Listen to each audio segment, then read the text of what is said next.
If you're a facilities manager at a university, you know students rely on the cafeteria for breakfast, lunch, dinner, and the occasional late-night snack. So when a dishwasher breaks down and dirty plates pile up, the mess hall can turn messy in the blink of an eye. Enter Grainger. With over 1 million industrial-grade products and fast delivery, the product you need now is never far away. So you can turn that dishwasher back into a lean, clean washing machine. Call, click Grainger.com, or just stop by. Grainger, for the ones who get it done. It's the Opperman Report. And now, here is investigator Ed Opperman. Okay, welcome to the Opperman Report. I'm your host, private investigator Ed Opperman.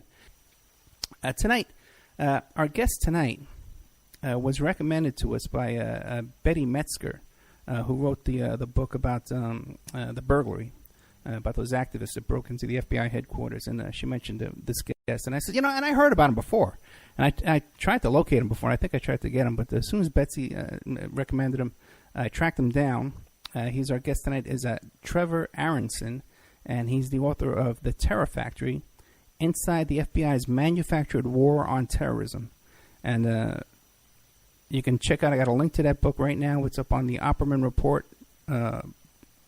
blogspot.com. It's on the blog. You can check it out there, and it'll be up in the Opperman Report bookstore by the end of the night or by tomorrow. So we have with us tonight Trevor Aaronson. Trevor, you there? I am. Thanks for having me. Yeah, thanks so much for coming on. Why don't you tell us a little bit about yourself and your background? I was looking over your bio here. You got a dozen awards, fellow at University of California, Berkeley. Tell us about yourself. Sure. So my background is in investigative reporting. I tend to do a lot of reporting on federal government agencies and law enforcement with a specific focus on using records and court documents to tell the stories as much as possible and leveraging data to tell the story as much as possible. Right now, I run the Florida Center for Investigative Reporting, which is based at the university here at the University of Miami, and then I also contribute national security work to The Intercept, which is part of First Look Media. For the specific topic we're talking about today, this research, which is about the FBI's use of sting operations in counterterrorism investigations, began when I was a fellow at the investigative reporting program at UC Berkeley in 2010. And what we tried to do was analyze the decade worth of prosecutions for counterterrorism in the decade after 9/11, and try to come to conclusions about it. How many of these more than 500 cases involved truly dangerous terrorists, and how many were people who were caught in sting operations and whose threats were exaggerated by government officials to some degree. And so that initial work in 2010 resulted initially in a magazine article, and then eventually in the book that was originally published in 2013. And fortunately for me, I guess, the FBI has continued to really use aggressive counterterrorism tactics since then, and continues to. And so it's been kind of a cottage industry in some ways for me to continue to write about these cases. Yeah, as long as they keep setting people up, you're in business, right? That's right. That's right. Now, so give us an idea. What are you finding with this work? What have you been finding out? So if you look, for example, at if you just take, for example, the decade after 9/11, so it would be, September 11th, 2001 to September 10th, 2010.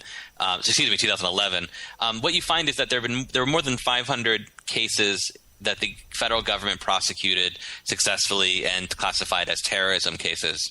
Half of those cases did not involve anyone that posed a direct threat to people or property in the United States. Half of those were, things like cases where someone was allegedly raising money for terrorist organizations, or someone who was charged with immigration violations but who the FBI alleged was involved in some sort of terrorist activity. But after those, once you separate those and you look at the other cases, what you find is that in the decade after 9/11, there were more than 150 people who were caught up in informant-led sting operations. And what this is that after 9/11, the FBI set about recruiting an enormous network of informants to try to stop the next attack. Basically, the FBI was given an edict, never again, never another 9/11. and they recruited this massive network of informants. Today, there are more than 15,000 informants working for the FBI, and their job was to go out and find terrorists and bring them to the FBI. The FBI, in turn, when informants identify someone that they suspect might be interested in violence, and they might suspect this because they're at a mosque and someone says something ridiculous, like, oh, it'd be great if we, got a bomb plot together to show how we object to, American foreign policy abroad, they would then provide this information to the FBI, and through an elaborate sting operation, the FBI will provide an informant or an undercover agent to get to know this person and provide all of the means necessary, provide the weapons that they need for their plot, provide the money that they might need for their plot. And in some cases, when the plot is really nebulous, where it's just kind of a crackpot idea, the FBI through this sting operation will even provide the idea for the plot itself. And then they move these people forward and get them to act on the plot, to deliver bombs or to try to make bombs with materials that the FBI provided, and then they're arrested. And of course, when the case is announced to the public, it's not so much, hey, we found this guy who was mentally ill, because most of the men tend to be mentally ill to some degree, and we set him up in the sting operation. Instead, it's, no, we foiled this terror plot and we're keeping you safe. And so there were 150 cases like those in the decade after 9/11.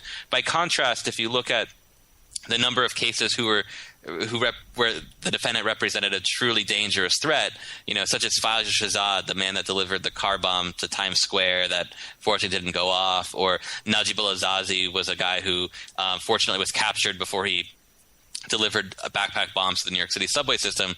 If you look at those, there are really only about 5 cases in that decade where there was a significant threat of terrorism. And so what's happened is that the truth is that there is a threat of terrorism within the United States, but it's a measurably small one. There aren't a lot of terrorists, so to speak, operating in the United States during that decade. But by contrast, through these really aggressive sting operations, the FBI has successfully kind of manufactured, dozens of more cases. And what this has done has created a very damaging effect on Muslim communities in the United States, because in large measure, this has kind of exaggerated the threat of terrorism from within Muslim communities in the United States, because more often than not, American news consumers are only hearing that first day story when the federal government holds a press conference and says, hey, we foiled this terror plot and it's this Muslim man. And, most people aren't like me and, pay attention to these cases and pour through court records. And so they're left with the impression that, oh, the U.S. government caught another Muslim terrorist, when in truth, these people weren't capable of this crime, and for the most part were men who were mentally ill or economically desperate and were manipulated by the government. And it's also worth noting as like a data point, for example, that in the decade after 9/11, far more people were killed by lone gunmen like the Aurora, Colorado movie theater shooter than were killed by, terrorists with Al-Qaeda or Islamic State sympathies. And yet every year the FBI is spending billions of dollars to capture terrorists, but the truth is that while they are out there, they're there in quantifiably few numbers, and certainly not to the degree that the FBI makes it seem through the use of these sting operations. Yeah, that's true. When you think about it, it's really ridiculously small numbers of these foreign terrorists that are supposedly on our soil causing mischief. Absolutely, yeah. In the FBI's defense, if you talk to the FBI about the use of sting cases, what they will say is, well, the guy that we caught, I know have any weapons, and I know he wasn't actually in contact with a terrorist group, but he was out there and he was talking about it and he wanted to get involved. And so what we're doing through the sting operation is we're capturing him before he has an opportunity to meet a really bad guy who can provide the bombs that he needs, right? And that's a plausible argument, right? The idea that you are stopping them before they meet the truly bad guy who can help them deliver on their, evil deeds. But the truth is, if you look at all of the cases that we've seen of terrorism in the United States, there has yet to be a case where you've got this otherwise incapable guy who has violent aspirations but no means on his own, and he turns a corner and meets Mr. Al-Qaeda, who says, hey, I've got this bomb if you want to use it. Certainly it could happen, but it just never has. And yet we have this enormous practice within the FBI to stop exactly that, which, as I said, is something that could happen, but there's no evidence to date that it ever has happened. And so we're really kind of, in a sense, guarding against the possibility that is remotely possible and has never been shown to be, something that did happen. Now, does the FBI, do they get convictions on these guys? Or is there ever a defense that says, hey, this guy was entrapped, it was a total, it was no threat to anyone? So for the most part, defendants caught up in these sting operations plead guilty. And part of the reason is that in the federal system, people charged with terrorism in these cases face mandatory minimum sentences that are just draconian, really. And they were legislated with the Khalid Sheikh Mohammeds in mind, like the truly dangerous guys. They came up with these, decades-long mandatory minimum sentences for punishment. And so, for example, if you are charged with, conspiring to use a weapon of mass destruction, you may face 35 years in prison if you're convicted at trial. By contrast, the Department of Justice often offers plea deals to these people for 10, 11, 12 years, and often they take it because they realize, well, if I take this to trial, I'll go to jail for 35 years. I can at least get out when I'm 30-some years old if I, take the 10, 11-year deal. That said, there have been 5 cases in which the defendants have argued entrapment, and so far none has been successful. Yeah. One of the most egregious cases was a case outside New York City involving 4 guys known as the Newburgh Four, and the lead defendant, a guy named James Cromedy, was a broke Walmart stalker with a history of mental problems, had no economic means on his own, and in fact, did not even know the name of the terrorist organization that the informant was claiming to be a part of. And what ended up ultimately happening in that case is that the FBI, like in all of these sting cases, provided all of the means and the opportunity, but also, even more egregiously, the informant admitted in testimony that he had offered $250,000 to James Cromedy to move forward in the plot, offered to buy him a barber shop, offered him various what are illegally called inducements that should have bolstered the entrapment argument, and the jury ultimately did not find entrapment. And I think it raises a lot of questions about whether a Muslim today charged with terrorism can effectively argue entrapment, whether that's even a defense for a Muslim charged with terrorism today. Arguing entrapment in any case with any charge is difficult because it basically requires the defendant to say, yes, you got me, I did that, but I wouldn't have done it were it not for the FBI government agent overwhelming my will. And it requires you to kind of build empathy from the jury, and the jury to be like, yeah, I could see that happening to me. He admits to doing it, but he didn't do it. The only reason he did it because the government forced him to do it, and that's a difficult defense in any case, whether it's a fraud case or maybe a bank robbery conspiracy. But when it's a Muslim charged with terrorism and it's a largely white jury, I think it's very difficult for Muslims to win on entrapment, and certainly the numbers bear that out. And as a result, the Department of Justice has a near perfect record of conviction on these cases, which obviously makes it much more difficult to force reforms when the Justice Department can basically point to the courts and say, well, look, juries are buying this, they're not having a problem with it, so why should we think there's anything that needs reformation? I think I actually remember that case you're talking about, and there was really no plot at all, and these guys went out target shooting in the woods, wasn't it? I think you might be thinking of a different one, but that was similar. You might be thinking of the Fort Dix Five, which was a group in New Jersey, and this was a particularly egregious case too. In that particular case, it was a group of largely Albanian men who enjoyed taking their guns to the woods and shooting at targets at doing something that's perfectly legal for someone to do. And, they recorded themselves firing at targets, and, in their excitement, they're yelling Allahu Akbar, and they had a video that they wanted converted to a DVD, and they brought it to a local store to have that done. And the store clerk sees this video, sees a bunch of Muslim guys firing guns and yelling Allahu Akbar and says, well, this must be something suspicious, and calls up the FBI. And the FBI then worked for months using 2 informants. One was a convicted fraud artist. The other was awaiting a murder charge, and he was to be deported to Albania. And I say that not to just belittle these 2 informants, but to make the point that often the informants who work these cases are usually criminals themselves, and often pretty distasteful criminals. And they basically built a conspiracy around the idea that they were going to attack the Fort Dix Army base, even though the conspiracy was entirely talk, and only one of the 5 defendants really ever talked about it. The other 4 were just kind of orbiting the plot, and yet they were ultimately convicted. Kind of tellingly, the U.S. attorney who convicted them in New Jersey was Chris Christie, now the governor and the Republican presidential candidate. And I don't know if you watched the first Republican presidential debate.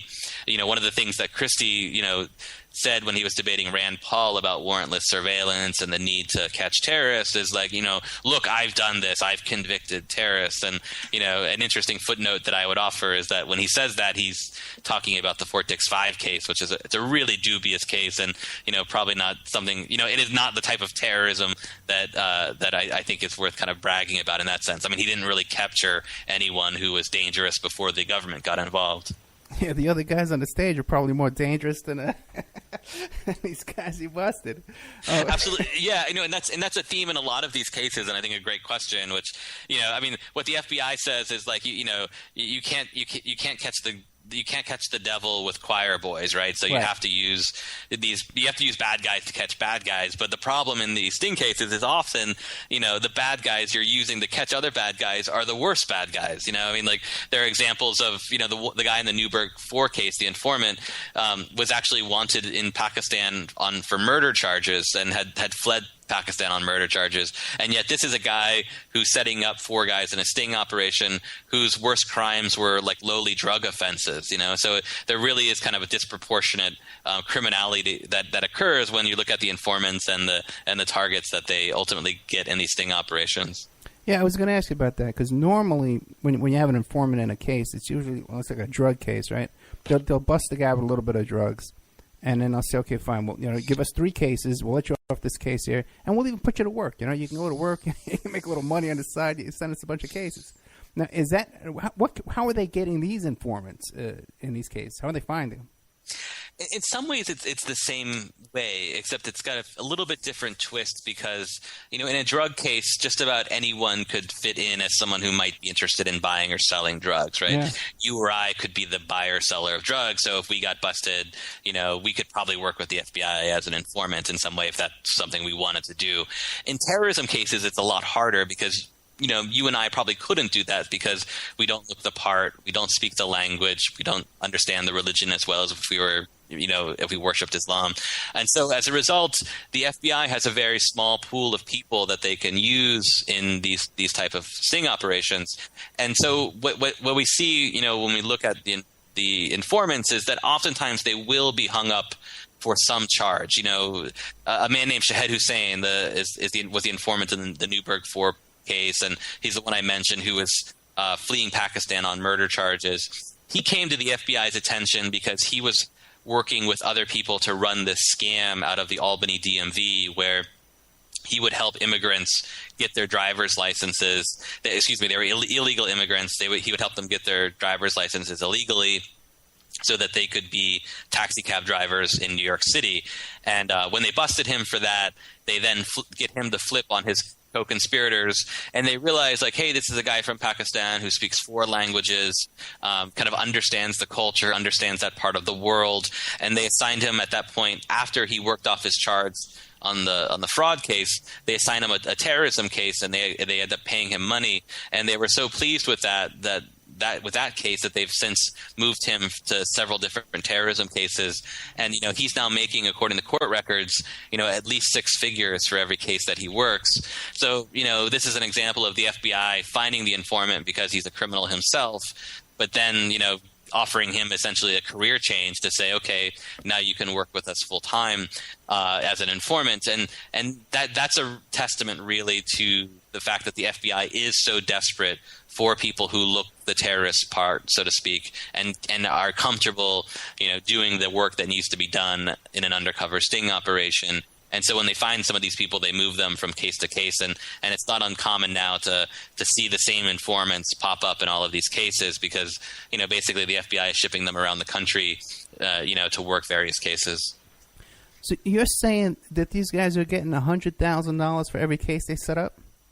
Yeah, there are a couple of instances where the informants have gotten more than $400,000, but there's a huge financial motivation for informants to find terrorists. So, what ends up happening is the FBI tells them, look, you could make this much money if you find this a target of a sting operation, and the kind of telling of how enormous these kind of incentives are.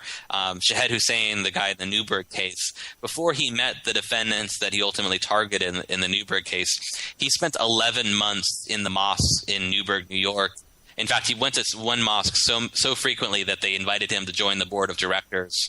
And the only reason he was going to the mosque was he was looking for someone he could build a case around, because he knows that if you find someone you can build a case around, you can make six figures or more. And so, there are a lot of questions about whether these huge incentives have kind of helped pervert the way the FBI works these cases, because, the informant isn't looking out for God and country, isn't looking to save America. The informant is looking to make a big payday. And so he when he's looking for ways of building a case around someone, he's looking for the ones he can build a case around so he can get paid, not so much so he can keep, you and I and the rest of the United States safe. Yeah. And if once you get that good at it, once you're that good at setting these guys up, then you're right. You're looking for guys with mental illness that you can manipulate and have them there in the jackpot there. Absolutely, yeah. I mean, I mentioned that in the Newburgh case. I mean, what was so kind of amusing, I thought, was James Cromedy, the lead defendant. He and Shahed Hussein, the informant, spent weeks and weeks talking, and Shahed Hussein's cover was that he was an operative for Jaish-e-Mohammed, or JEM, which is among the better known terrorist organizations out there, I guess you could say. And so you think someone who's interested in getting involved in terrorism or is interested in Muslim extremists, they would know who JEM is. And yet when Jaish-e-Mohammed, or excuse me, when Shahed Hussein tells James Cromedy, "Hey, I'm with Jaish-e-Mohammed," James Cromedy's reaction is like, "What? What's that? Are you guys Muslim?" And it just shows how easily manipulated many of these defendants are, and how they lack a lot of sophistication. And in fact, too, a lot of the defendants, many of the defendants are particularly egregious in their kind of mental illness. There have been at least two cases where the defendant had schizoaffective disorder, which means he had trouble distinguishing between reality and fantasy. And so you can imagine, for a strong-willed informant who's expecting to make tens of thousands of dollars if he can build a case around someone, it's not going to be very difficult to manipulate someone who has trouble distinguishing fantasy from reality and dream from from waking, and that's what's happened in several of these cases. Now, wouldn't it seem too that if you have a small number of these informants setting up these cases, that after the first couple of trials, they would become known to actual foreign intelligence agencies that are sending over operatives here to this country? So it's a two-part question. So one of the things I would say is that's been the government's claim in protecting the identity of these informants, and what they will say is, well, there have been several examples, including the one I can think of now is a case out of Houston involving a man named Barry Bujol, where they had the informant testify under disguise. He had a black screen in front of him, so his face wasn't shown when he testified. And their reason for that was to say, well, look, if any real terrorist out there saw him, his life would be in danger. The irony of that is that in the plot, there were no real terrorists involved. I mean, the plot the only terrorists involved were the FBI agents and informants posing as terrorists, and so there really wasn't anyone as part of the plot who would otherwise want to harm that person. And then the other interesting part of that is that the irony is that the FBI normally, when an informant is exposed, wouldn't be able to use him again. I mean, there are many examples of, for example, what the FBI's use of informants in mafia cases. When they have to reveal the identity of a mafia guy as an informant, it's very unlikely that he's ever going to work as an informant again, because all of the mafiosi know that this guy was a rat, and so they're not going to trust him. He could never work again. The cases involving counterterrorism stings are much different, and in fact what you've seen is that the FBI has continued to use informants who have testified because they know that there really isn't any kind of nexus among these people like there would be with the mafia, that these people can move around from place to place. One of the ironies kind of related to this, and it's shown in a really great documentary that I would recommend everyone watch, and it's getting its national release this week, I believe. It's called Terror, and it has the T in parentheses as if error, but it documents this sting as it unfolds, and it documents what happened in this incident that I was tangentially related to, which was Shahed Hussein, who was the man I mentioned from Pakistan who worked the Newburgh 4 case. He was involved in a case in Pittsburgh where the target of the sting became very suspicious that he was an informant, and Shahed Hussein gave the target his business card, and so the target of the sting, the defendant, a man named Khalifa al-Akili, goes home and does what you or I probably would do, which is to Google his phone number and figure out who this guy is.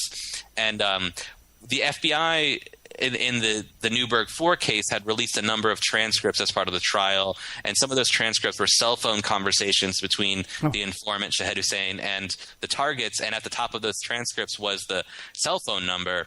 And I, as part of my reporting, had put a lot of those documents online, and so when Khalifa al-Akili Googles this phone number, he comes across this FBI document that identifies the man as an informant, and the case was blown. And so, what's ended up happening a little bit, and I know this is anecdotal, but it's kind of telling that there is a certain Keystone Cops element to the way the informants are being used, and something as simple as protecting the identity of the informant from case to case just by changing his phone number is something that, for whatever reason, the FBI has failed to do.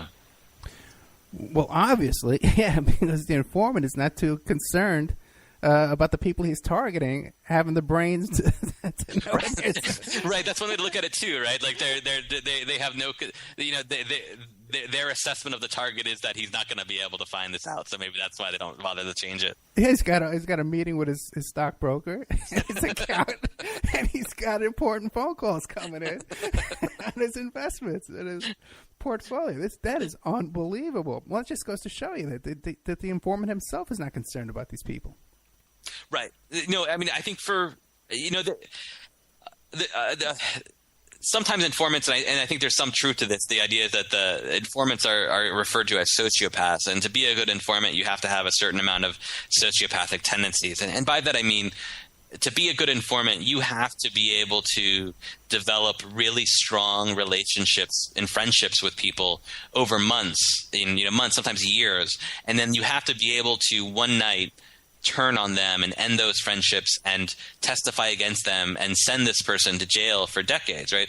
And it's a type of betrayal that I don't think most people are capable of, and is certainly kind of sociopathic tendency for those who can do that. And certainly, I think for informants like Shahed Hussein, they're capable of doing this. At the same time, they view this as their job. This is how they make money. You find them, you bust them, and you can make hundreds of thousands of dollars. And it's why these informants continue to work case after case, because they know they can make so much money. And at the same time, there is a certain flippancy to it. I mean, I think if you could ever get them to talk candidly about it, they would admit that, they don't feel their lives are in danger, because the targets of their sting operations are almost always people whose, deadliest weapon is a kitchen knife, right? These aren't people who are going to necessarily be able to enact any sort of revenge or are kind of capable of significant violence on their own. Yeah, that's true. And they would have to know also, too, that the people they're targeting don't have an organization behind them that have Confederates and friends that can come after them as well. let's take a commercial break here. We'll be right back with Trevor Aaronson. Fascinating information here. The book is, let me pull this up here, The Terror Factory, Inside the FBI's Manufactured War on Terrorism. And that book is available on Amazon.com. So, Trevor, we were talking about how, these guys are making a ton of money, and it's in their interest to find patsies, and they're not afraid of these guys and that kind of stuff. Besides, since September 11, 2001, have you gone back before then and examined cases previous to that time? No, my research is really limited to the FBI's counterterrorism program after 9/11. I mean, obviously, and I write about this in the book, how things turned around. I mean, prior to 9/11, there was counterterrorism was not seen as a good place to be for an FBI agent. It was the place that you went to see your career kind of stall. It wasn't the number one priority by any means. Organized crime, financial fraud, those were areas that the FBI spent a lot more time in prior to 9/11. After 9/11, that all switched, and the FBI overnight became an intelligence gathering organization rather than what it was before, which was an organization that investigated crimes after they occurred. That said, I mean, there are some interest, and this is not my area of expertise, but there are some interesting stories of the FBI's use of informants in the first World Trade Center bombings, for example. But the use of informants as they're being used today in counterterrorism operations is a departure from how they used to operate counterterrorism operations, and so it's something very new and not that applicable to how the FBI operated in counterterrorism prior to 9/11. Yeah, that's the one I was thinking of, the 93 World Trade Center bombing. I just had a guest on, I guess about 3 or 4 weeks ago. We did the whole show about that one case, and he really outlined intelligence fingerprints all over just about everybody who was involved in that plot. Did you find similar? Well, what I would say is, the problems with as I understand it, and again, this is not my area of expertise as much as after 9/11. My understanding with the first World Trade Center plot and the informant, and then also what happened on 9/11, is that there really has been a pattern of the FBI's failure not being its ability to gather intelligence, but rather its failure to analyze that intelligence and understand what's important and react to it, right? And so in the first World Trade Center bombing, we had an informant in play who was providing information about that particular cell. Prior to 9/11, we had information, most notoriously from the San Diego field office about the hijackers, talking about how people were trying to get flying lessons but had no interest in learning to land. Again, that was information that the FBI was able to gather. It just wasn't able to analyze it and put it together in time to make decisions that might have kind of made history a little bit different.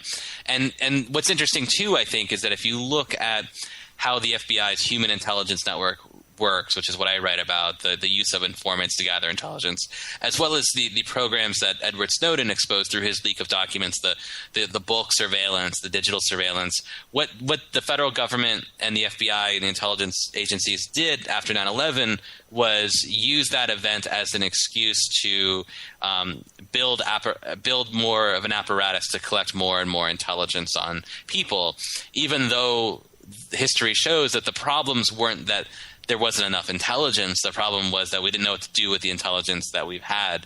And I think, a criticism that you can make of the FBI and the CIA and the NSA now is that they're dealing with an even larger problem because they have all of this information, all of this intelligence, much of it through bulk surveillance and the human intelligence network, largely worthless. But then how do you separate the wheat from the chaff?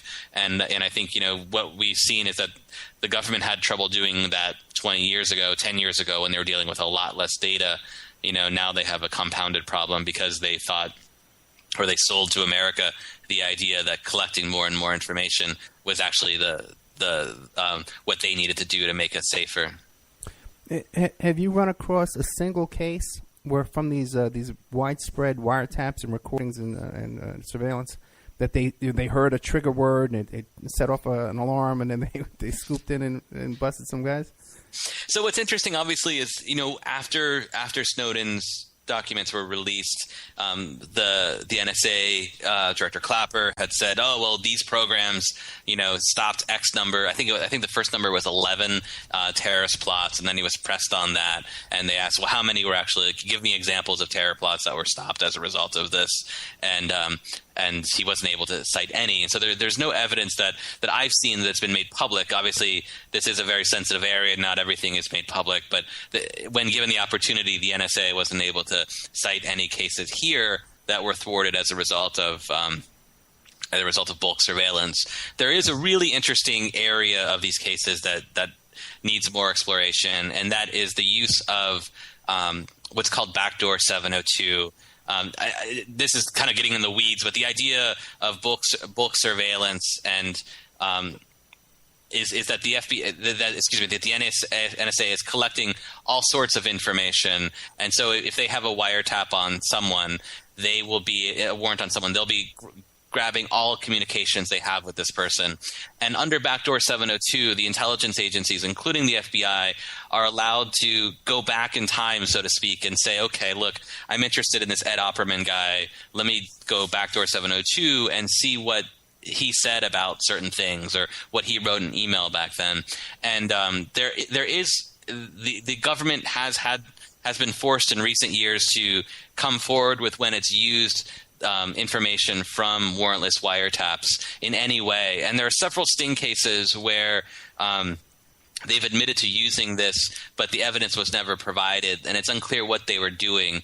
And one of the possibilities is that they found someone who was communicating internationally with someone who may or may not have been involved with terrorism, but it may have been two people talking about things that the government views as being sympathetic to terrorist organizations, and that they were then using that as a way of identifying targets for sting operations. So they, through the bulk surveillance program, find someone who is saying something, granted First Amendment protected, but otherwise saying something that the FBI views as sympathetic to terrorists, and then they would assign an informant to get to know him and say, hey, let's see if he's really dangerous. And then when they ultimately prosecute him, they have to tell the courts, yes, we did use some of this NSA information, but we don't have to tell you what it is. And that's really been kind of a difficult thing to assess of how much it was being used and how they're using this kind of information. That said, there's still no indication that any of this information stopped an attack. If anything, it just helped them identify people that maybe could be easily targeted in these sting operations. An example of an effort to get at this is there was a case involving a man named Mohammed Osman Mohammed in Portland, Oregon. He was involved in a plot to bomb a Christmas tree lighting ceremony in Pioneer Square in downtown Portland. And his lawyers have, including now an appeal, have tried for years to try to force the government to turn over why it accessed what it did and how it was used. But right now, all we know is that some of this information is being used is being used in the investigation of counterterrorism sting targets. We just don't know to what degree they're using this information and how they're using it. And like you said before, hardly any of these cases are going to trial because they plead guilty. Absolutely. Yeah, that's a great point to make because my research is often hindered by the cases that do not go to trial. And by that I mean like so much of the information that I'm able to use, the name of the informant and how much money he was paid and the interaction between the informant and the target of the sting operation. If they don't go to trial, I get a very limited picture of that. If they go to trial, I get the full picture in a sense. And so what makes my research difficult is that there may be examples that are even more egregious than the ones I know about, but unfortunately because plea deals were taken in these, there wasn't a full discovery process, and my ability to get access to this information is essentially closed until 30 years later when I can finally get access to it through FOIA. And that brings up the whole idea of imagine how many of these investigations these informants are working on, these little sting operations that are pretty much unsupervised. These guys are just doing that on their own to make extra money. Imagine how many of them just go nowhere. and they just keep trying to egg the guy on, and he can't get anything. He can't even get like a rudimentary admission or a complicit statement. No, that's absolutely true. I mean, it is kind of interesting to think about how many times you've had that van with 3 FBI agents listening in on some informant who's trying to get some guy to say something incriminating, and all he wants to do is play, FIFA on Xbox, and I'm sure that's happened, right? It only stands to reason that it's happened, but we don't get those numbers. I mean, what we do get, and a lot of this requires some extrapolation, but I mean, this is probably interesting to note that. After 9/11, the budgets for the FBI changed dramatically. Congress sets the FBI's budget. Prior to 9/11, they didn't allocate a lot of money toward counterterrorism. Most of it went to the areas that I think people typically think of FBI inquiry, like organized crime and financial fraud. After 9/11, that was all turned upside down, and now counterterrorism is the largest funded part of the FBI. It's, they receive $3 billion every year for counterterrorism. And so they have tons and tons of resources around the country. And, there is that question of, because they don't break down how that money is spent, there certainly is, reason to believe there are a lot of cases that they pursue that just don't go anywhere. Part of that you could say, well, that's their job. They have to find out who's dangerous and who's not. And I think you could kind of justify it to some degree by saying that. But I think kind of more troubling is that it indicates that the type of people that are ultimately investigating are of such low capacity that they are likely often kind of like finding themselves, gathering material as like 2 guys are playing Xbox and one of them is mentally ill and neither goes anywhere with the plot and they eventually have to shut it down. But you're right. I mean, I think, years from now when we can get a lot of these FOIA documents, it'll be interesting to see what the FBI was up to in the cases that were not made public. Yeah, because even in some of the cases that you do hear about in the news, like there were some guys here they busted in Vegas they were like those sovereign guys, The sovereign citizens. Yeah, sovereign citizens. And they were sitting around talking about that they were going to make arrests of police officers and keep them in a jail that they were going to build in their basement. They would go out and start making arrests. And they got arrested for this, just crazy talk.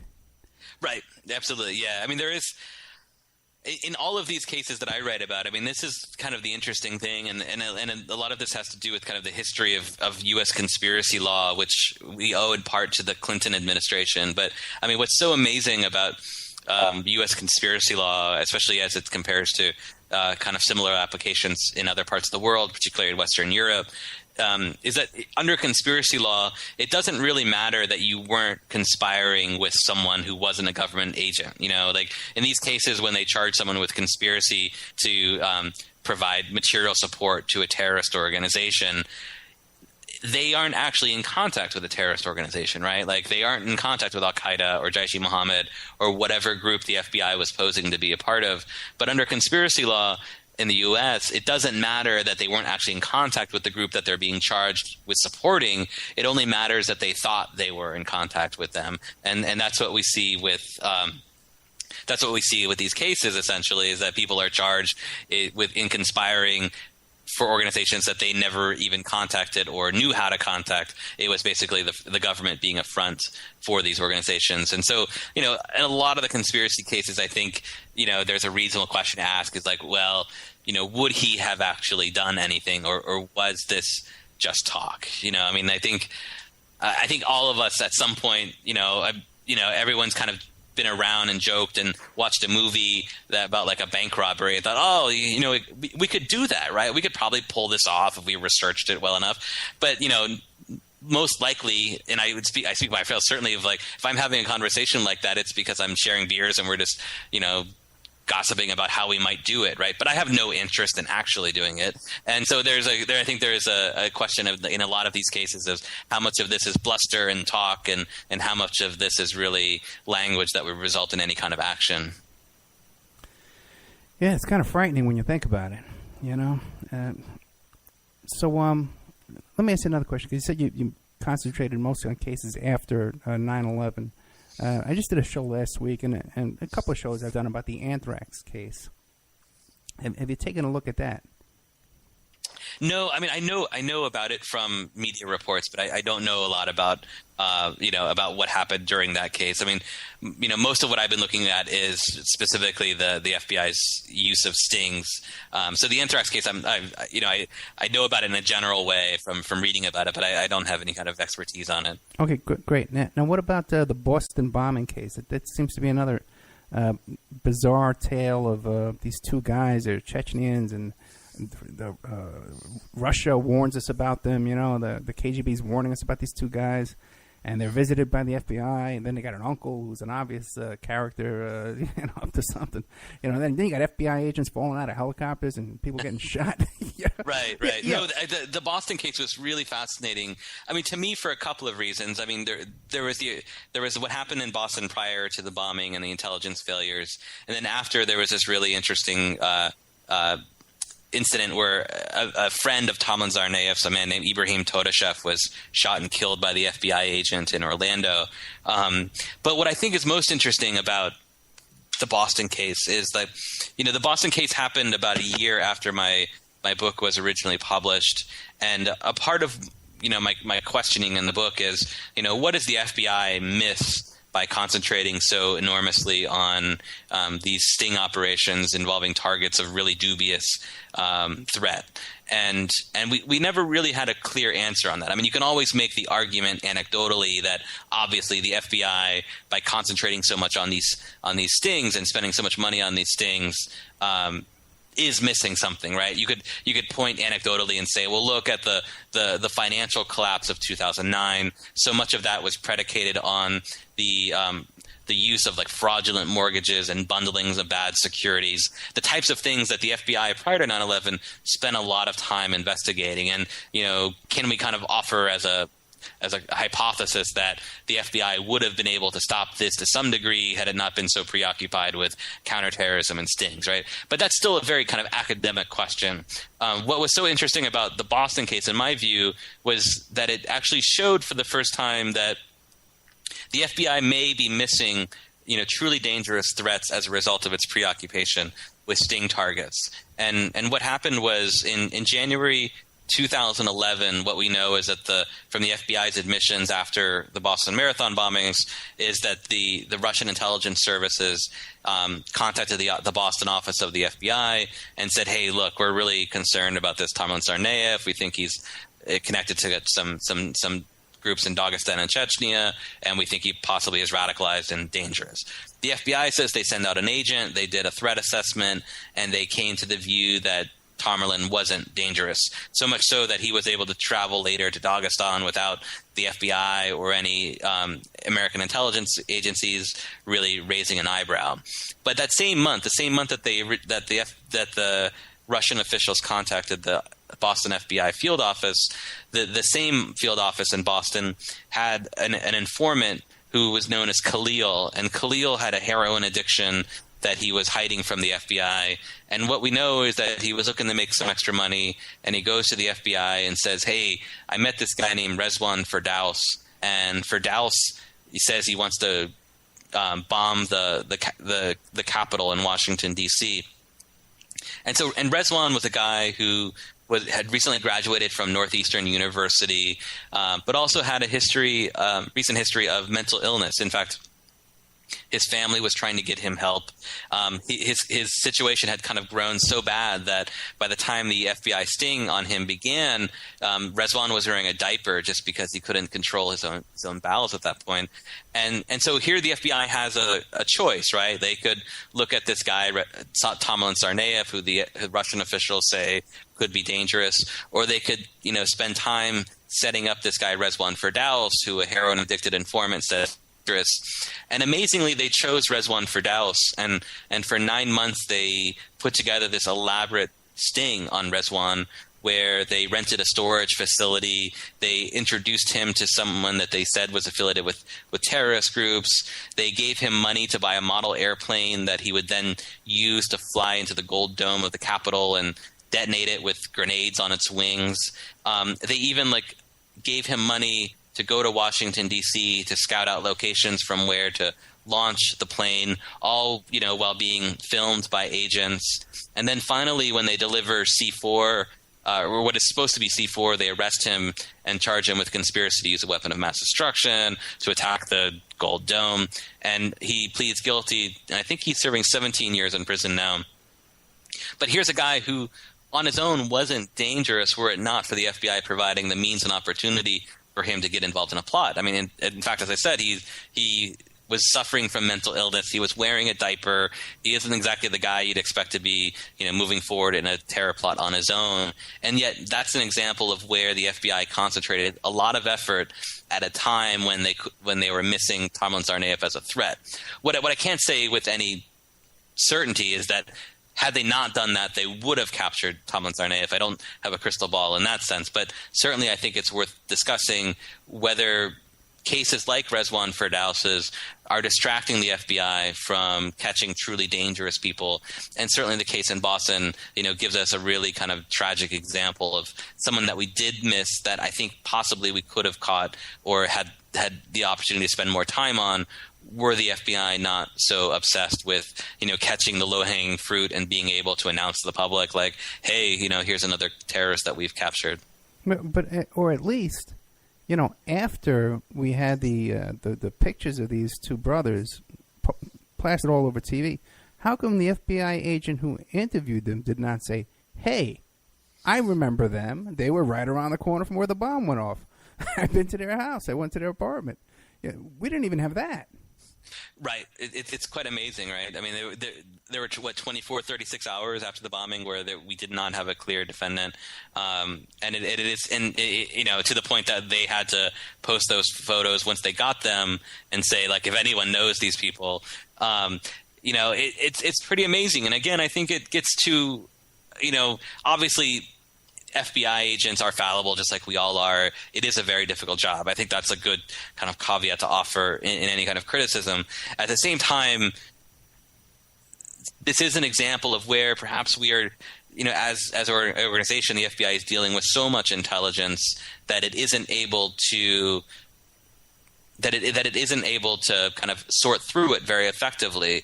One of the things, there's a former FBI agent who's now who works with NYU named Michael German. And one of the things that Michael German has been very critical about is this idea that like nothing goes unturned. So if you get a call at the FBI and you are told that this guy is potentially dangerous, all leads have to be looked at under the FBI's current policies. And so what you're having is a lot of FBI agents chasing down leads and tips about people that are probably not dangerous at all, but because of this kind of never again, no lead goes uncovered policy, the FBI agents are spending a lot of time meeting a lot of people and creating a lot of reports and intelligence that ultimately isn't being used effectively, and is kind of creating such a volume of data and intelligence that I think it's more and more difficult for the FBI to sort through it. And so kind of under that circumstance, it's not shocking to me that you'd have a situation where Tamlin Tsarnaev would have been interviewed by an FBI agent 3 years ago. They'd have a file on him, and yet these pictures come through the field office of like the one person we need to catch as soon as possible, and everyone at the field office is like, well, who? Well, like who's this guy? And I think that's as crazy as that is, it's definitely a symptom of how the FBI currently operates. Because you're an investigator. I'm an investigator. And if you interview someone, even if it is 3 years ago, and a bombing goes off around that guy's corner, and you're looking for a bomber, you might want to go through your old notes and take a look and see, wouldn't it kind of ring a bell for you? No, I know. It's incredible. Yeah. No, I'm not saying it's not. Yeah, I mean, yeah. It definitely is, and it certainly doesn't give you a lot of confidence of the organization in general that were this to happen again, where they get a lead on someone who might be dangerous, that it's not going to be buried in a file and no one's ever going to remember him again. It's certainly. I think.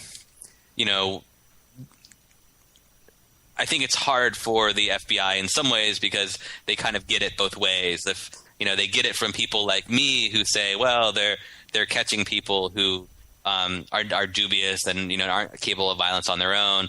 But then when they have the intelligence failures for real threats like Tsarnaev, they get it from other people saying, well, why didn't you catch him? Like, how did this failure happen? And I think the answer is somewhere, in between those two, which is that, they are often distracted by cases that are not of the importance that they give them. And at the same time, they are buried in such a volume of intelligence and, such an onerous, like, I'm an FBI agent and I just had to interview 5 people and do a threat assessment report on each of them in an 8-hour day. You meet so many people, it's possible, I think, that these things just kind of fall through. Tonight, we're talking about these wacky FBI agents that are out there, setting up these guys with the Trevor Aaronson, who's the author of The Terror Factory, Inside the FBI's Manufactured War on Terrorism. So now, Trevor, I was going to ask you, since you've come out with a book, how does the media react to what you're trying to report here? I think there's been an evolution of to how the media in general treats these cases. When these cases really started in earnest and you had dozens of cases, it was 2006, 2007. And I think for the most part, news media took the government's word on this. And so the reports tended to not really dive in too deeply into the use of the informant and the questions of whether the person truly was in contact with the terrorist organization for which he's accused of providing material support. And then I think, and I'd like to think my work played a part in this. I think if you look, starting in 2010, 2011, 2012, there is a shift. So much so I remember there was a case announced in late 2012, maybe 2013, involving a man named Quasi Nafis, and he was charged with a plot in New York City. And I remember the front page story of the New York Times about the Nafis case.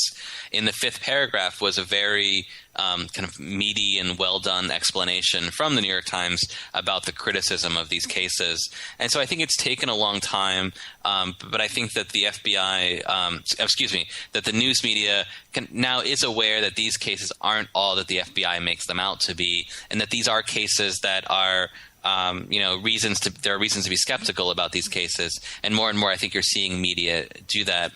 That said, this is kind of a daring and provocative topic in many ways, but I was really struck by the willingness of news media to cover the topic, at least when my book came out. My book received a lot of attention, including from, for lack of a better word, like establishment media outlets like National Public Radio and CBS This Morning, all of which, carried pretty lengthy reports on this. And so, I think at times maybe, these larger media outlets might not have been willing to take on this story on their own for various reasons, but, they at least, realized the validity of this topic and this research by, inviting, someone like me on to talk about these topics and give it the time. And, and I think the shift is happening more and more. There are now 2 really good documentaries that are out about these cases. One was called Newburgh Sting, and it aired on HBO last year. And another, I mentioned earlier in our interview, Terror, is just getting its theatrical release this week, I believe. In addition to that, there was a Human Rights Watch report that used a lot of my research and others to put together a very kind of damning report on these types of cases. And so I think now more than ever the news media is really skeptical of the FBI's counterterrorism practices.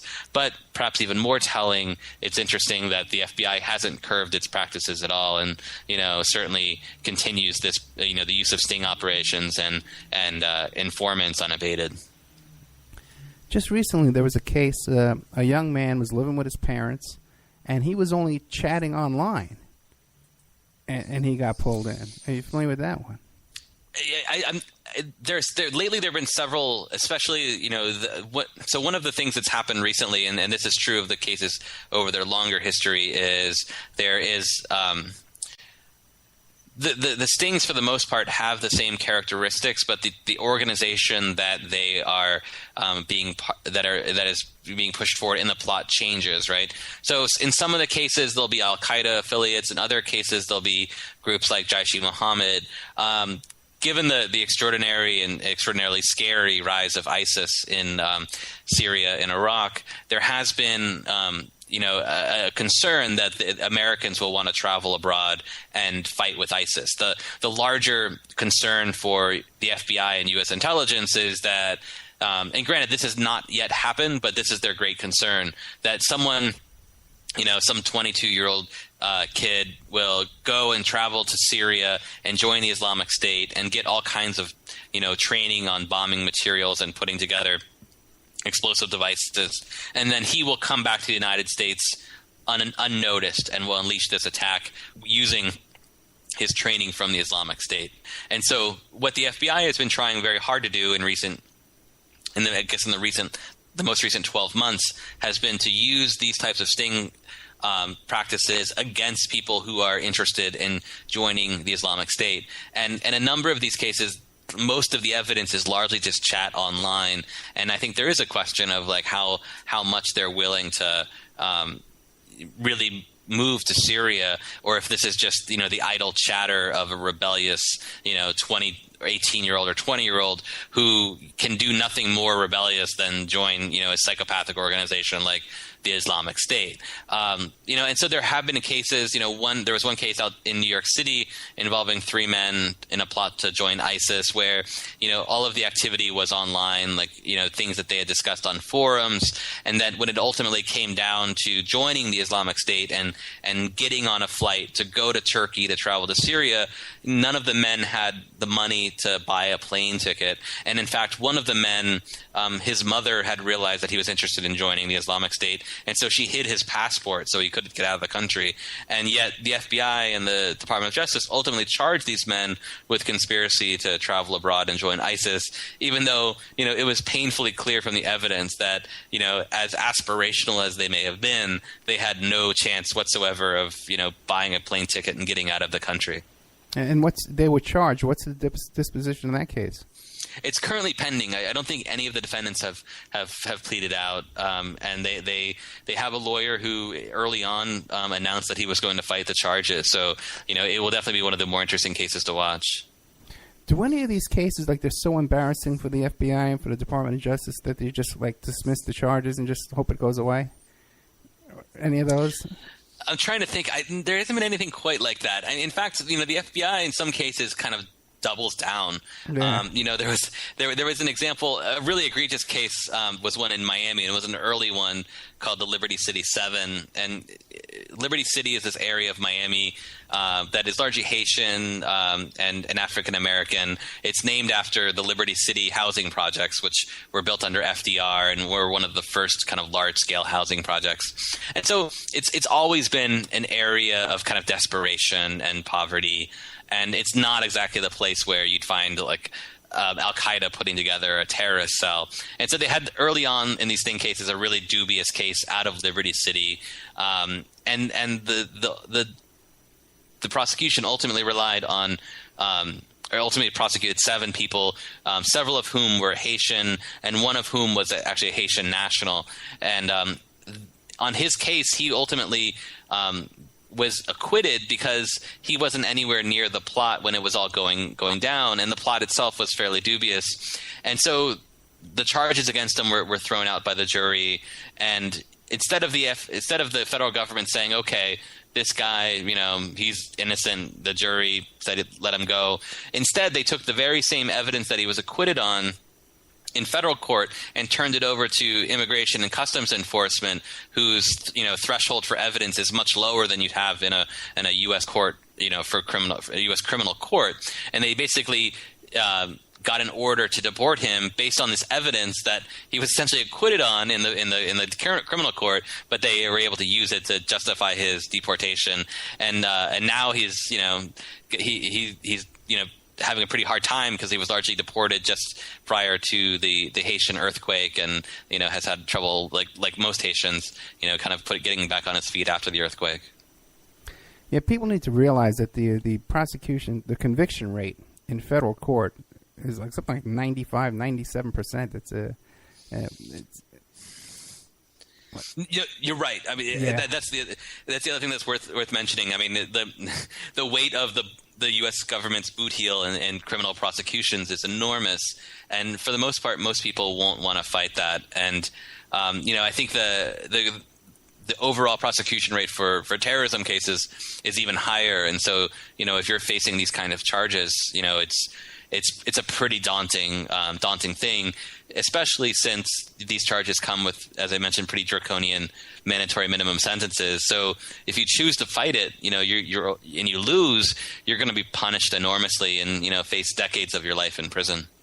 And even trying to drum up support, like even your own family and your friends and stuff like that, they don't want to be accused of being disloyal or un-American or unpatriotic, and they kind of vanish, Absolutely. I mean, there is nothing more damning, I don't think, than having the U.S. government call you a terrorist, right? I mean, the word terrorism, you could argue, has been like so kind of so politicized and used so frequently, its meaning is sometimes meaningless. But that said, I mean, I think from what most people agree, what a terrorist means, when the U.S. government charges you with that, I think most people would side with the government and say, well, this guy must be a really bad dude. And I think that there isn't much of a healthy debate and talk about a lot of these cases. And so I think for a lot of these defendants, they have trouble gaining support. They have trouble raising legal funds because no one really wants to be able to support the guy who's a terrorist, right? Mm-hmm. And in that same vein, I mean, it also makes my research very difficult because I'll tell you, the best stories for a journalist to write about injustice are the ones where it's the main character is this really sympathetic guy and you feel for him because he's just like you. And the truth is that the people that are caught up in these sting operations, while not the terrorists that the government describes, are often pretty odious people. They say things that are anti-Semitic or they praise violence against innocent people, and so they're not exactly the types that you'd want to bring over and have over for dinner and meet your family. And so they're not sympathetic in that way, and that makes writing about them difficult. But at the same time, I think it's a really important story because it's cases like that and defendants like that where the government is able to abuse its power, and if it's able to keep abusing its power, eventually that abuse is going to apply, to the people like you and me, to the more sympathetic people. Interesting you bring that up because I know that one of the heads of the Jewish Defense League is in prison right now. I think he cut his throat and he jumped over the rail. And it was a similar kind of case like this where there was a plot, a quote-unquote plot, but there was no explosives, there was nothing. He was plotting to blow up mosques, and they threw him in federal prison. Now, have you looked into that case? No, I don't know much about this case at all, actually, I'm sad to say. Yeah, well, and the thing is, so that was part of my question, though, is because have you noticed that the targets of these things are all, like, Muslims? By and large, they are, but you're right. They're not all Muslims. We are seeing kind of an evolution, or kind of a movement of these tactics to other groups. One of the larger groups that we're seeing its use in is environmental activists and so-called anarchists. There was a plot a few years ago to bomb a bridge over the Cuyahoga River in Ohio involving 4 environmental activists, and it used the same type of tactics. In fact, ironically, one of the 4 had mental illness, like a lot of the Muslim defendants, and the same type of tactics were used, and it was described as eco-terrorism.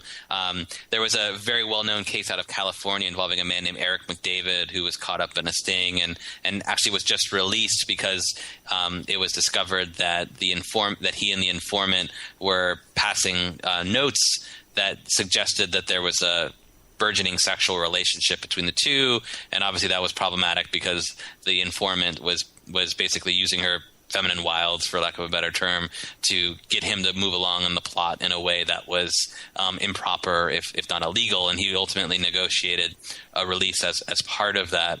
And so we are seeing these in more and more areas, and I would say that is the troubling aspect of this, is that as the government kind of codifies this more as a tool in its toolbox, it's not only going to use it in counterterrorism cases involving Muslims, it's going to find more and more areas to use it, and how that ultimately shakes out and how it affects Americans is something to be concerned about. And that's why I think this is a really good story about justice, because I think, it is something, a tactic that eventually may affect you. And so, now is the time to kind of call out these bad tactics before they receive wider adoption.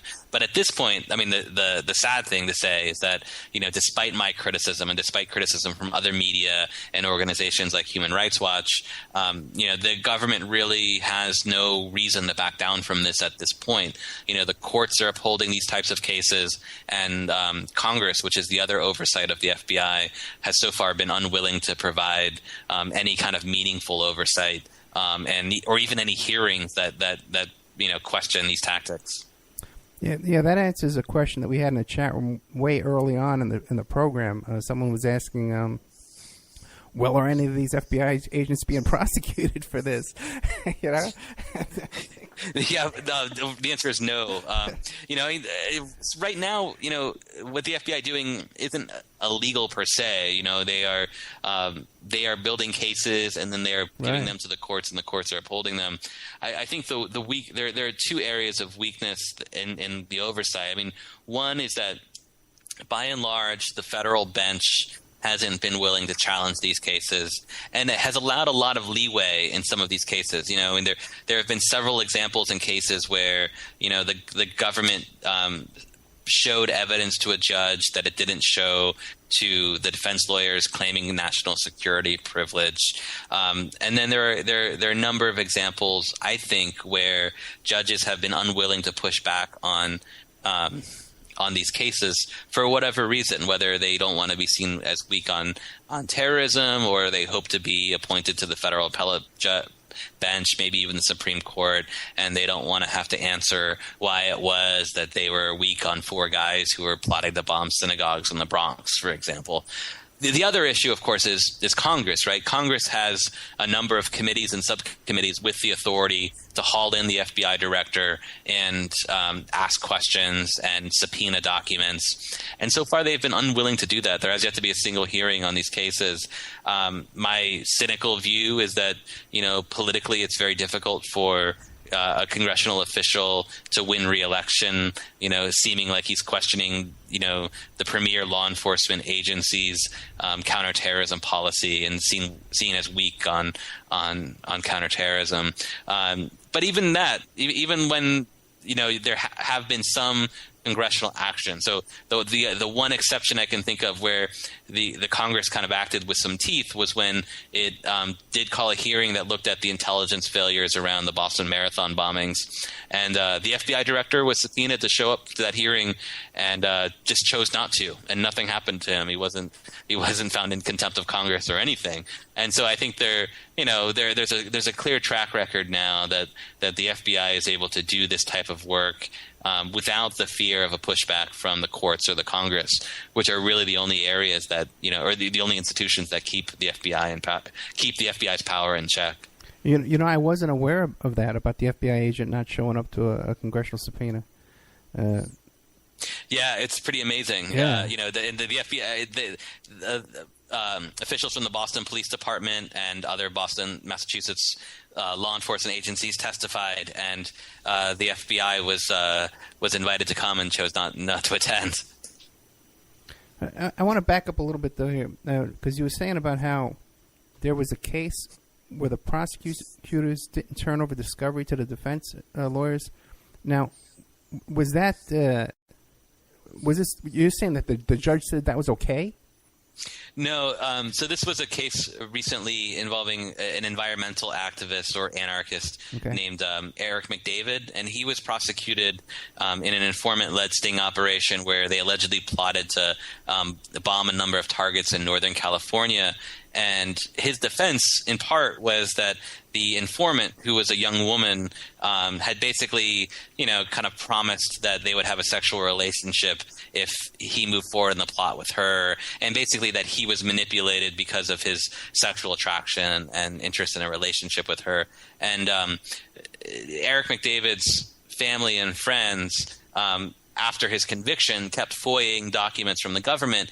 And what was really fascinating was that either by luck or just happenstance, one of the FOIA requests returned a bunch of documents that should have been turned over to Eric McDavid's defense. And these included emails that he had written that showed that there was this kind of flirtation happening between the informant and the target as this thing was happening. And there was also other kind of FBI documents that were clearly Brady material that were not turned over. And ultimately, as a result of that discovery, Eric McDavid was released as part of a negotiated deal. And that happened about maybe 6 months ago now. Oh, really? Okay. That's interesting. Should I get them on? Yeah, no, he'd be a great guest for you. Yeah, that's great. Yeah, I just had the guy from, I forget his last name, but that guy Leslie from upstate New York was part of the Earth Liberation Front. And he's been under surveillance for like 20 years. A young guy, too. And anyway, we just had him on recently. Now, some of these other cases, these big cases, like the shoe bomber and the underwear bomber, right? Right. Now, they seem to fall into the same kind of pattern as well, but these guys actually had bombs. Yeah, and don't you kind of find that if it's sort of like an overseas operation, that maybe the same tactics would be used, and in those cases they would kind of give them the explosives as well, real ones? So there is really like a separate kind of two separate areas, I would say. So the underwear bomber and the shoe bomber were two men who had come from overseas, had connections to international terrorist groups that had helped them put these bombs together. And so, that clearly is a threat to the United States to some degree, that you would have someone like that try to smuggle on explosives to an airplane. The difference is that the difficulty of bringing in kind of an operative from overseas into the United States and having him become operational is significantly more difficult. I mean, this is even kind of in the admission of groups like Al-Qaeda. And so as a result of that, what they've tried to do, and this gets at the other area that I talk about, and the one that I write about more frequently, is that Al-Qaeda and its affiliate groups kind of in the last decade, realizing that their capacity to send over trained terrorists as they did on 9/11 is almost impossible. What they're trying to do is inspire an attack of a so-called lone wolf terrorist. So what they're hoping to find is someone who is in the United States already, likely a U.S. citizen, who sympathizes with their views and will read some of their material or watch some of their videos and then plot an attack on his own. And then once he does that, Al-Qaeda or whichever group can claim credit and say, yes, he was working inspired by us. And so that's the great threat that U.S. government officials are primarily concerned about in the U.S. In fact, if the FBI officials have said this in congressional testimony, that they are less concerned about the possibility of someone coming in from overseas and more concerned about someone already in the United States becoming inspired to commit an attack and then pulling it off. And so but unlike, say, a Richard Reed or the underwear bomber, these men don't have connections to the international terrorist groups. They likely don't even have a way of contacting them, and their ability to put together a bomb as a result is significantly lowered and possibly even non-existent. And yet the FBI is trying to stop them before they strike, and so that's really the difference. I mean, there's someone like the underwear bomber and the shoe bomber obviously had capacity. They got on a plane and they had an explosive device. The guys that they're catching in the sting operations, by contrast, are really, and this is a government term, more aspirational than operational. These are people who, want to do something, but, their ability to do it, is not particularly high. Okay, but would you agree, though, that the FBI's motive and that the government's motive in setting up these sting operations is to kind of put the public in kind of in fear and say, hey, look, we're here to protect you. You need to increase our budget, and we need to spy on you some more. Just go along with the program, because look what these bad guys we're saving you from. Right. So I would tend to agree with that viewpoint. I would say in the FBI's view, what they are doing as a result of these things is creating what they term a hostile environment for real terrorists. So the same thing happened, and this is the same kind of tactic that was used against the mafia in the 1980s, and which is to say that you recruit so many informants and you announce all of these cases with great fanfare that you become a part of the chatter of the mafia. And so the next time a mafioso is talking about, recruiting someone or getting someone in a plot, he'll constantly be thinking like, hey, is that guy working with the FBI? Is he an informant? And it creates, in the FBI's term, a hostile environment for this kind of crime. The same type of aspiration exists for the FBI in these counterterrorism stings, which is to say that they want to create an environment where a would-be terrorist, a real terrorist, would constantly wonder, hey, is this guy I'm talking to an informant? Because I've heard about all these cases where people get busted as a result of an informant, and that that would then stop them or slow them from getting involved in an attack. That may well be a beneficial result of these sting operations. It may have resulted in an attack not happening, perhaps. I don't know, but that's not something we can really quantify. But that is that is precisely actually the government's explanation for why they in part do some of these tactics. That said, a more cynical view and a less generous view of the FBI is to say that every year the FBI gets $3 billion to fund its counterterrorism program.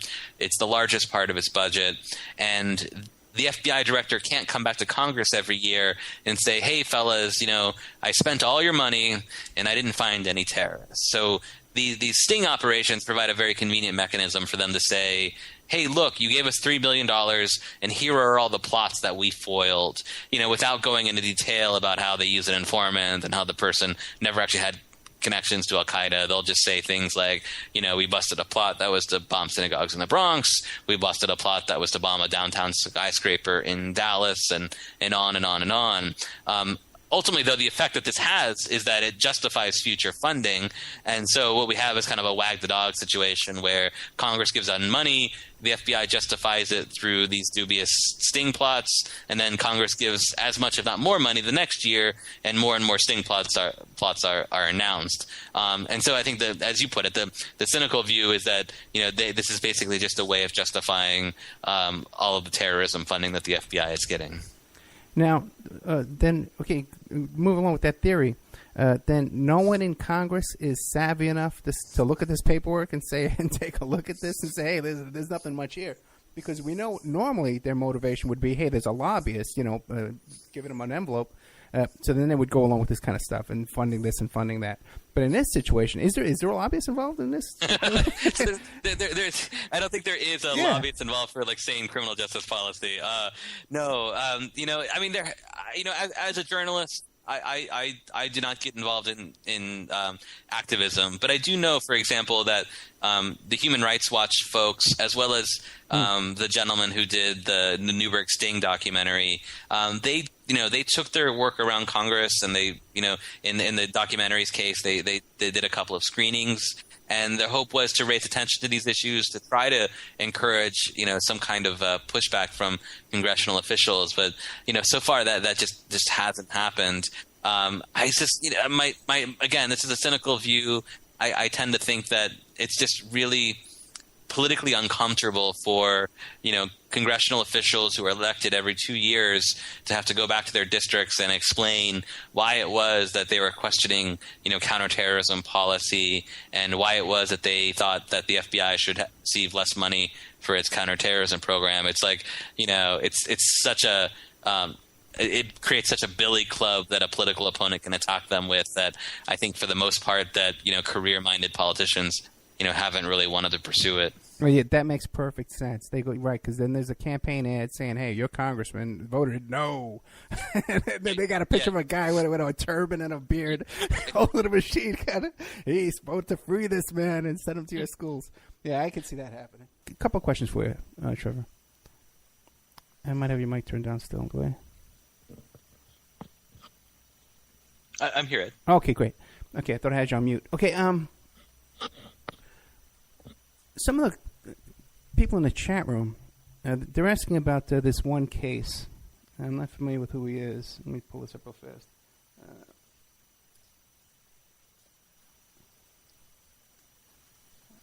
You know what? I'm not going to be able to get back up there. But it was that one of the witnesses the brother of one of the suspects said that after the brother hooked up with the FBI agent, that his personality totally changed. And that's kind of similar to what was described about one of the suspects in the anthrax case, this Dr.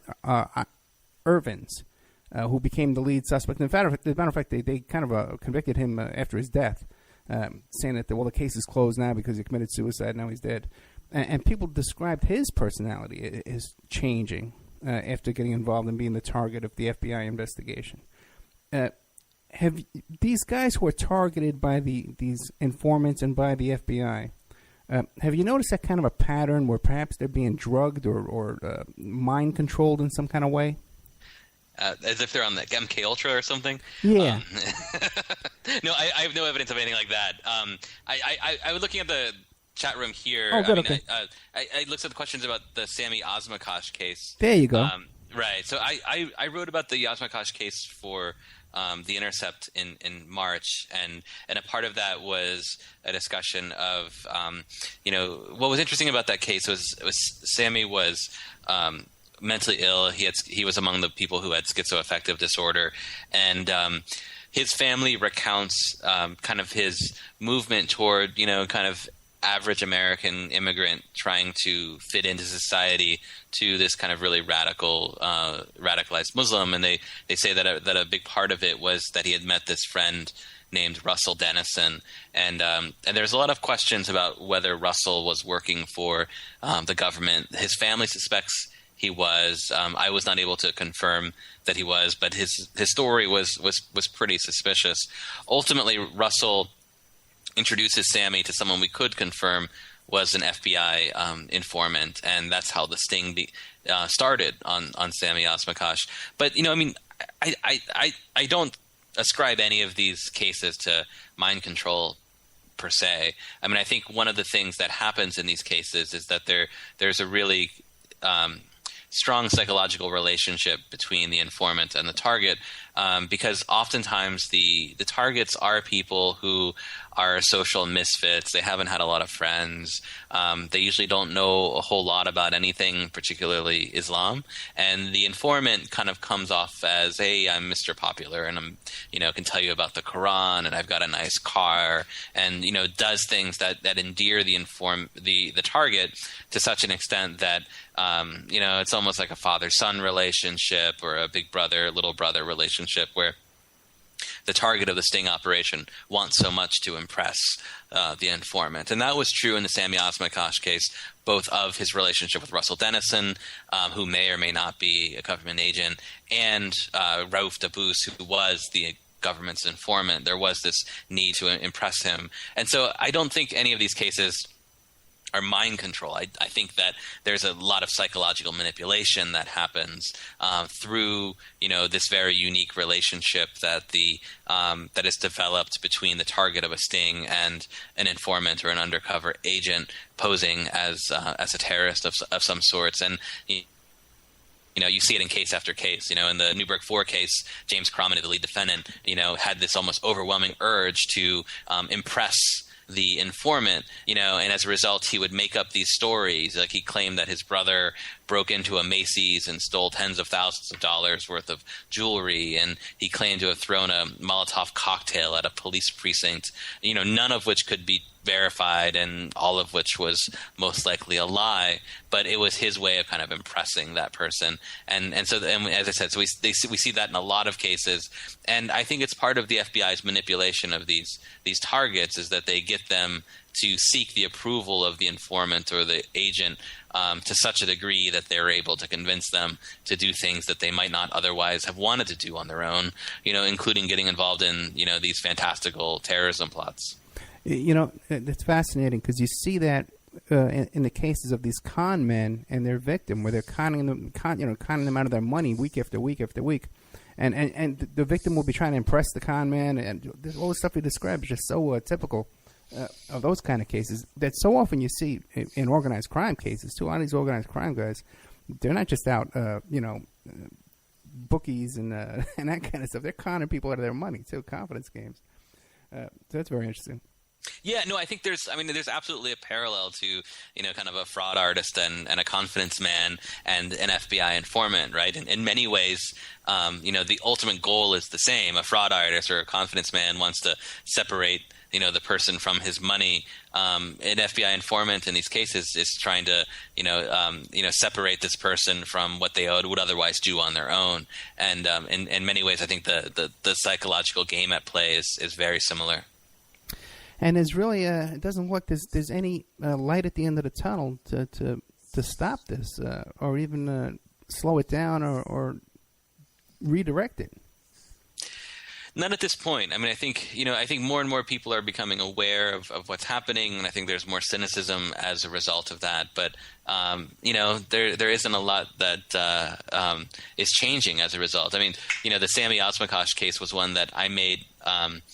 I gave a lot of attention to through the story, as well as I did a TED Talk kind of related to the Sammy Osmakosh case, because I felt it showed, so tremendously or so acutely some of the problems that existed in these cases. I mean, one of the more significant parts of the Sammy Osmakosh case was that as a result of our reporting, we were able to get leaked transcripts that showed what the FBI was saying behind the scenes. When what would happen would be that the undercover agent would have his recording equipment on, and then he would go back to the FBI field office in Tampa and fail to turn it off. And so it picked up all of these conversations that he and the other agents thought they were having in private, and conversations they thought no one would ever hear.